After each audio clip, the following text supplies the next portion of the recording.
to share something with you. That might put me in a very negative light, yeah. Relationships are not my forte. See if someone grabbed up my wife or something, completely different ballgame. I'll walk away from here, and this has been like a therapy session.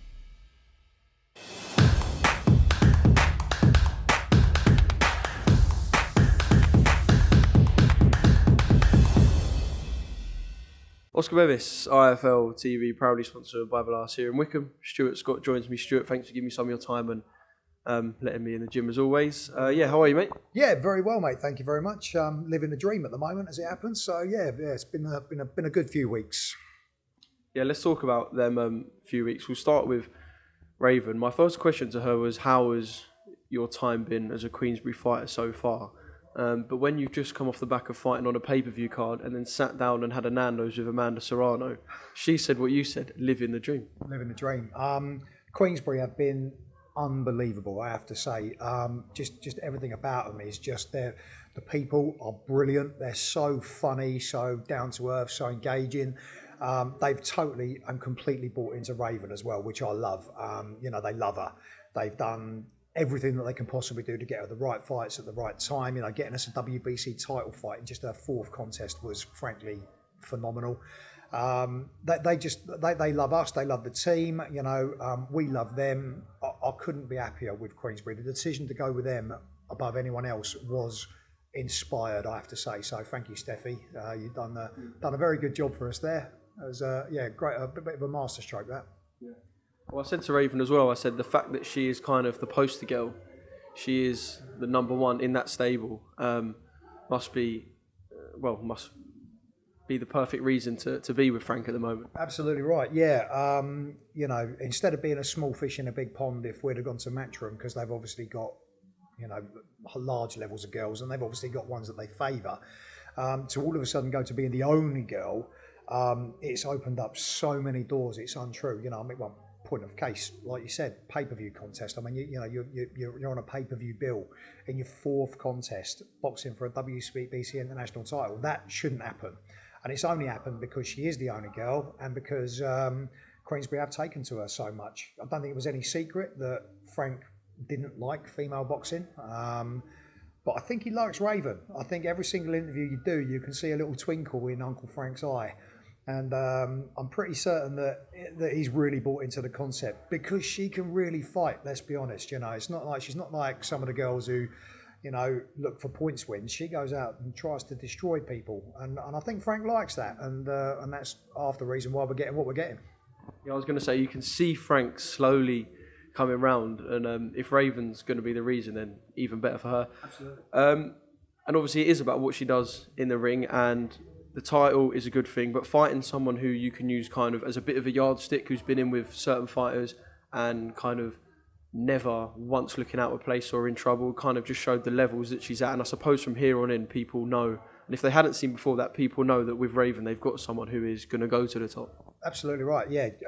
Guanini is a fantastic fighter. In actual fact, she was a little bit better than what we thought she was going to be, if truth be told. She was more awkward. She boxed a different fight to what we thought as well. We legitimately thought she was just a front foot puncher, who'd come in and throw volume. She actually showed levels to her game that we weren't quite expecting as well, because she started the fight on the back foot. I think a lot of that is just to the fact that Raven is so strong that as the moment these girls start to engage with her, that a lot of them end up on the back foot. You see that in sparring a lot. But yeah, Guanini, former world champion. She's been in with Scotney. She had beaten Stevie Levy. She's a good quality girl. And the truth is, I think we shipped around, perhaps two. And it was Raven at about 70%, if I'm honest, because I'm not going to lie, the pay-per-view got to both of us a little bit. It was our first experience of anything that large. And I reckon that was probably Raven at about 70%. I think you give her another 3 or 4 fights and she probably stops Guanini in that fight. But either way, magic experience, incredible learning fight, for both of us, for me and for Raven. I think it was perfect, to be honest. She could have got her out of there in a second, but had she had done that, we wouldn't have learnt what we've learned. And therefore, I'm really happy for the rounds. Yeah, well, I saw on Instagram you taking pictures of everyone and that, and all right, you're there to do a job, but life's about enjoying yourself. So when you're seeing all these people around, it's like when I first started working at IFL and I went to a big fight week, I was like, there's Frampton, there's this, then that, and there's just loads of people about. And I said to Raven, was it a little bit pinch me at times? She said it was. Was it like that for you as well? Oh, mate, I was fanboying. I was absolutely fanboying from the moment we got there till the moment, I'm walking around, all of a sudden there's Joe Joyce, and I'm like, hello, Joe, how you doing, mate? It's like, and then there's Andy Lee. I used to love watching Andy Lee, and he rocks up, and I'm like, could I have a photo, please? And I just got photos with everyone, because I ain't going to lie, I was loving it. It was living the dream. The accumulation of it all, going out for a Nando's with Amanda Serrano and team, sat there and, we're kind of negotiating fights between the two of them. Obviously nothing set in concrete or anything like that, but they're legitimately there going, if you keep winning and we keep winning, 18 months, we'll box for the undisputed. And I'm sat there and it is like you're pinching yourself. It's just ridiculous. You see these people on TV, and then all of a sudden you're sharing a meal with them, and it was just bonkers, mate. It was just, I loved every second of it. And I'm just itching for more now, Well, I bet you are after sitting down talking about an undisputed fight in 18 months. Let's talk about Amar. We've just done an interview, and boxing kind of weren't the sole focus. He's only had one fight this year. Yes. And he had a tragedy in his family. And I know me and you spoke about it on the phone, actually. He tries to do as much as he can in the community to stop sort of things like that. So for that to happen, I just said to him, I can't imagine the pain. Look, I won't lie. I'm a pretty tough guy, but I cried my eyes out. Raf Kiani was one of my boys, and he was a lovely boy. He was cheeky. He was dedicated when he used to box. When he stopped boxing, he was the most dedicated fan we had. He followed the Kiani boys everywhere. I trusted him. I trusted him with my own kid. It's like when Amma used to box, and my boy used to come and watch Amma boxing. Raf was one of the ones that I'd send Oscar with to sit and watch the fights with, and they used to take good care of him, get him drinks, to make sure that, that he had everything he wanted. He was a lovely, lovely kid, and what happened was just so senseless and so, unfortunately, a little bit indicative of what's happening in the world these days, and it's really, really bad. I know Amar in Slough has got his gym, and he tries his very, very best. At our gym here, we're with the Gloves Up, Knives Down program, because it has to stop. It ruins lives, you see the boys coming into the gym now, and there's still a part of them missing, and you can feel Jammer and Amar that there's a part of them missing where Raf's gone, and it was just so senseless, so needless. So I'm still devastated. I know everyone in the gym's devastated. And yeah, life has to go on, but this knife crime situation, I don't even call it knife crime, to be honest with you, because I think that's a diluted term that the media use to dilute what's happening on the streets. They were just flat out murders. This was more like an execution than anything else. And it has to stop. Somebody somewhere has to be able to find something that can stop this, whether it's more police, whether it's better education. I don't know exactly what the answers is, I'm going to be honest, but something somewhere has to be done, because it's ruining lives, mate, everywhere. Yeah, so one of them I kind of don't really know where or what to say after that, to be honest. It's a problem that needs solving, but I don't know how long this is going to go on for. Well, that was our second boxer that we've lost in our gym, just our gym. That was our second boxer that we've lost to knife crime. Now, we can get the kids who want to come into the gym and that they want to, they want to change their lives, they want to better themselves, but there has to be something done to just try and take this off the streets, because it's a menace and it happens all the time, and it's, it happens way too often. The powers that be need to do something, and I'm sure that it's community policing. I'm now putting more money into the police. I can't see any other way that it can happen. All we can hope is that onwards and upwards for obviously their family. I can't imagine what they're going through. Back to boxing. Let's talk about Saturday night. Boxing kind of needed to shine on Saturday night after saying up and down a couple of weeks, and the card as a whole really did. And Clarissa and Serrano put on a really good fight as well. And it was just a really good night of boxing, actually. Do you know what?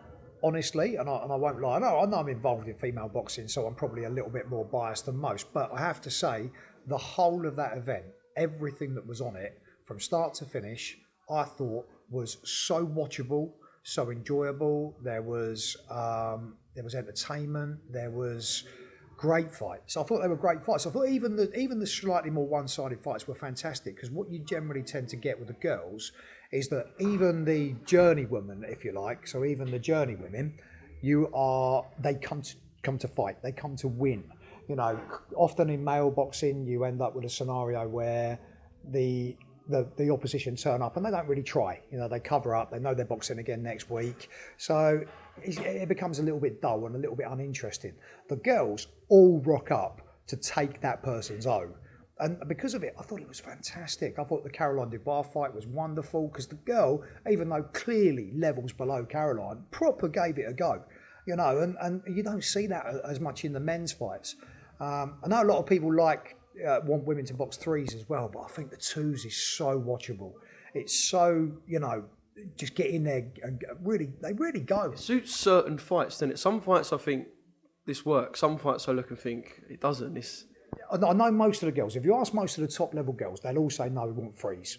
You know, they're all pretty adamant about that. They all want threes.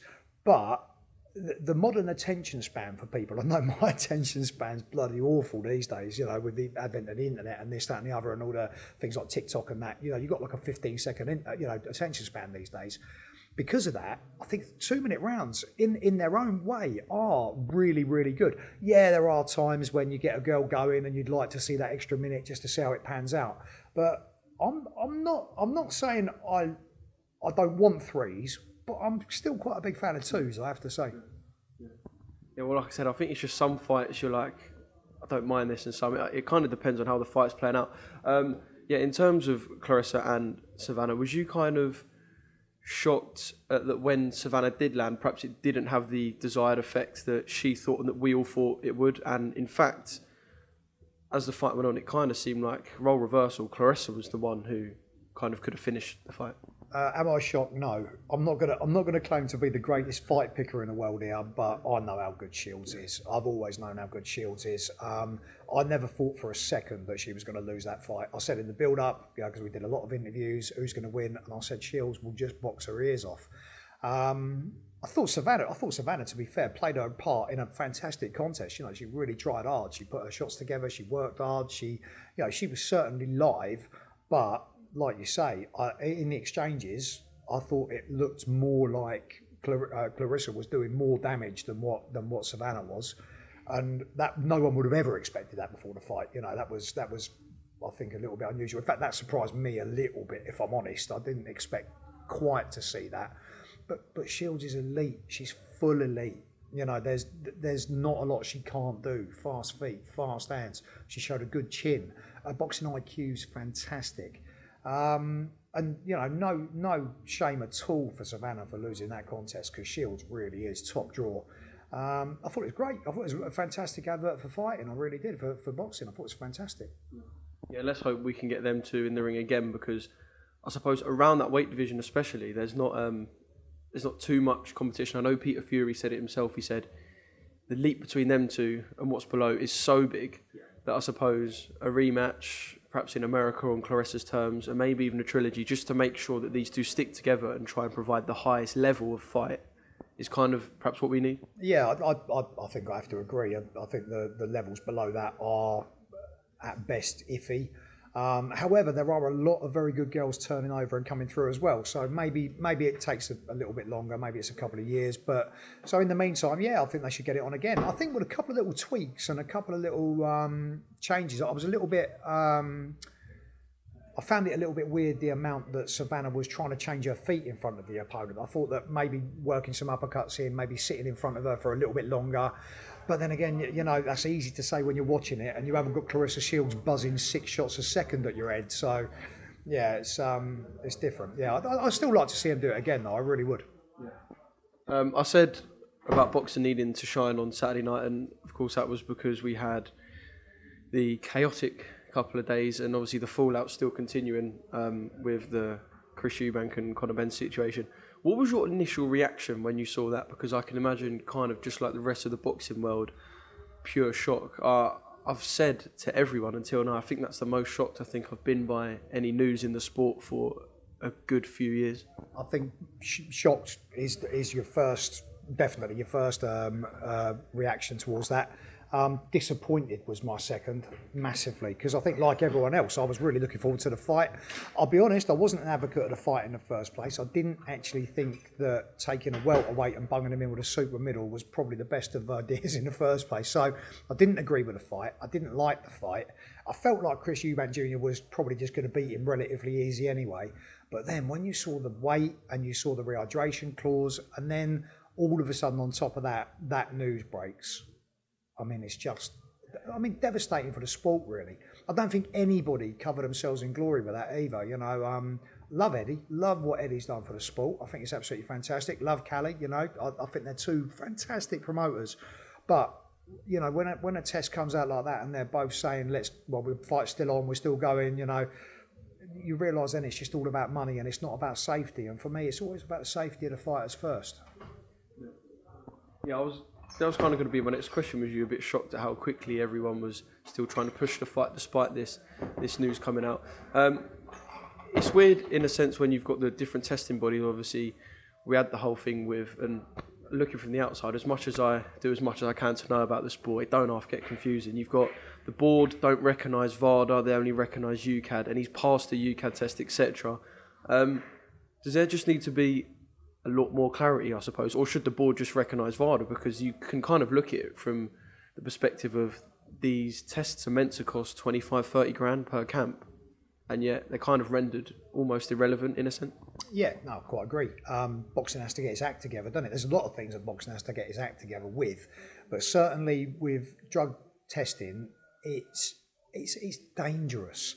You know, I mean, you're putting substances in your body that make you stronger, fitter, you know, more durable. If you're doing that, if you're taking those substances, you need to be caught. You need to be found out. And honestly, I'm not exactly sure what the answer is, because you can't go testing people weekly. It costs too much money.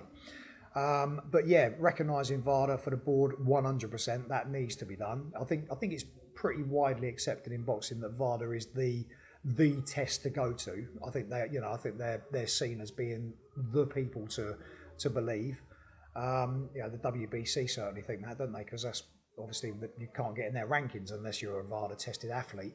I think no matter what happens, I think there has to be more to deter it as well. You know, there's too many slaps on the wrist. There's too many, you know, you get caught, but 12 months later you're back in the ring.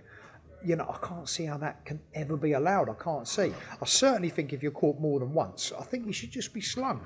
I'm not being funny. You know, you look at Amar. Amar's a welterweight. He's getting to that stage in his career now where, you know, he's going to start fighting for titles. Anthony Fowler said it. He was tested twice in 5 years as a pro. Twice. Yeah, where's the discouragement? You know, I think, you know, you need something to discourage. You need at least a random test every camp, I think, and a random test out of camp as well. I'm not sure what the exact answer is, Oscar, to be honest with you, but something needs doing, because this isn't running, it's not swimming, you know, it's not, you know, this is punching people as hard as you possibly can in the head. It's dangerous, and it's a dangerous enough sport when people are natural, let alone when they're putting substances in their body to make that power more. Yeah. And just in terms of the fight, we spoke about this again off camera. I think we're kind of both of the same thinking that we're unlikely to see it again. If we were, would you consider the fight, I'll say tainted in a sense, because of everything that's come before it? Because you know that if the fight was to happen, let's just say February, for example, the stuff that's happened here will obviously be brought up throughout the whole build-up. Yeah, I agree. I don't think the fight can happen again now. I don't think it can. I think people will want it to, because clearly it was going to generate an awful lot of money. So I imagine the promotion will want it. I imagine both the fighters will definitely want it, because let's be honest, $4 million quid each, you're not going to turn that down, are you? It's definitely tainted, definitely, because you know from what's happened, it can't not be. Is it a fight I'd still like to see? I didn't really want to see it in the first place, if I'm completely honest with you. It's a welterweight against a super middle. It's not the kind of fight that I'm interested in. I'd much rather Ben furthered his career by going through the welterweights, because I thought he was looking dead good. So I don't want to see it. I'm sure the general public do. I'm sure the promotion do. I'm sure the fighters do. So will we see it? Probably. Will I be watching? Probably. But, you know, will I agree with it? No. Stuart, just one more thing. I'm not going to go through the whole Fury and AJ thing because we've done that a million times. Just in terms of Fury and Derek Chisora as an opponent, is that something that you're happy with? I know, like you just said with the whole Ben Eubank thing, you will watch and we all will watch. But is that something that you're happy with, Del Boy, for Tyson's next fight? No. Was he lost 12 times now or something? You know, Fury, let's be upfront, right? Fury's fantastic. He's a great fighter, but he's a walking contradiction most of the time. And look, I love him. I think he's a fantastic fighter, but I think he's capable of not just being undisputed. I think he's capable of beating everyone out there at the moment. But until he, proves that, I can't see Chisora as a good opponent. You know, he's beat him twice. He beat him easy. I mean, he literally toyed with him in fight 2. Has Chisora got any better? Possibly, slightly. Will he bring it and give it everything he's got? Yes, but will he win? No. What's the point in a fight that you already know the outcome for? You know, I just can't see. I certainly won't be paying for it if it comes up. Unless we're on the undercard, I won't be going either. Because for me, it's just pointless. Honestly, I'd rather he had a rematch with Wallin, if I'm completely honest with you. You know, it's like, that was a decent enough fight. You know, Wallin might have improved since then. I'd rather see that. There's a lot of fights I'd rather see above it. Let's put it that way.